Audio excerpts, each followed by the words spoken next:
very lucky. You have the wisdom of all the gurus right at your fingertips if you desire to access them. This is one of the methods that I use. I will take a candle now. This is one of my littler candles. And I will light my candle. I will find a comfortable place. I'm not from the East. I was raised in the West, and I use chairs. And I don't believe there's anything wrong. I've had much success with sitting in a chair. I have found out that it's not part of our culture generally to sit in yoga positions. If you feel very comfortable with that because you have practiced yoga, then go right ahead. But you're going to want to sit in a comfortable position so that your mind is not dwelling on your body. And you're going to want to sit upright, comfortable, and in a relaxed position. You're going to take your clearing breaths. You're going to center yourself.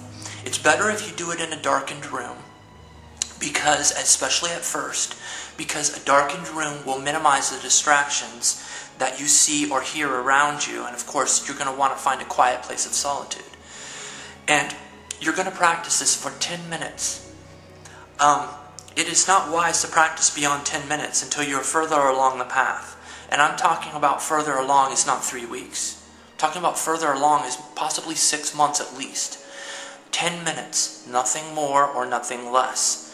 And you're going to light your candle.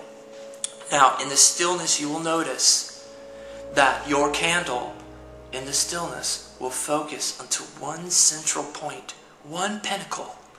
And that helps me to focus my thoughts as I gaze at that candle to one central point, one concentrated pinnacle. And I will take this candle and focus on that tip of the flame. I will also take a piece of paper. Now you're going to need to monitor your progress along this path of concentration. So take a piece of paper, but don't look at it.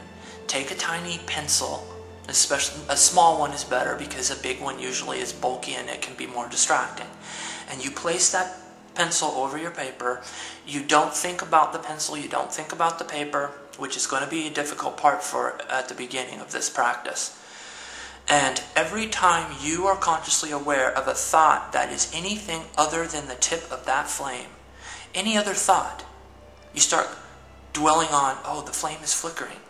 Oh, the color just brightened for a second. Oh, what am I going to do after this is done? I wonder how long I've been doing this. These are all thoughts that take you away from that pinnacle of concentration that you're trying to aim your energy at. Every time you do that, you put a little hash mark, a little line, just a little one. And you don't look at it. You're not looking at the paper or the pencil. You're looking at the flame. And you're doing this to keep track of these stray thoughts. What you will notice if you have practiced this path for a while, and it can be discouraging at first, as you progress along that path, you're going to notice that you have more and more marks. And you may jump to the conclusion at the end of the 10 minutes that you are actually doing worse than what you were doing at the beginning. And you are not. What is happening is you are becoming more aware of the stray thoughts, the scattered energy that has previously been a part of your subconscious reality. You are now bringing things to the conscious mind, and you are becoming more aware. So as you become more aware, you're going to think that you're becoming poorer in your practice. You are not. You are improving. Now, and then there will become a stage where that quantity will actually start to minimize. And that is because not only are you aware of every stray thought that has been crossing your conscious mind, but you are also improving on controlling it. You are clearing your mind. And you're not focusing on clearing your mind. You are just doing it. You're not trying to clear your mind. You're doing it. You either clear your mind or you don't. But you don't try, because when you try, you're saying that I can't really do it, or maybe I can't, and that's what's going to happen. Don't be frustrated with yourself. Don't judge your thoughts. Oftentimes what will happen is you'll be focusing on the flame, and this happened to me when I was a novice at this and very new to this practice. I would make a hash mark, and I go, damn, I just had a thought. Oh my gosh, now I had another thought. And it's like a chain reaction. This is helping you. It is practicing stopping this cycle. And the more you do this, the more you'll be consciously aware of what's going on. and the less you're going to cut yourself while shaving. Now, you're still going to do this in your life, but it's going to happen less often. And when it happens, at least you're aware of why it happened. That's your practice. That is your wax on, wax off. I'm not going to teach you how to manifest a Ferrari in your life right now. And I'm not going to tell you you can't manifest a Ferrari in your life right now, because the truth is I'd be passing on to you a false belief. Because the actuality is you can. You can. In actuality, at this point, it's most likely that you haven't developed the skills to do so. But I'm not going to continue to pass on these false beliefs to you.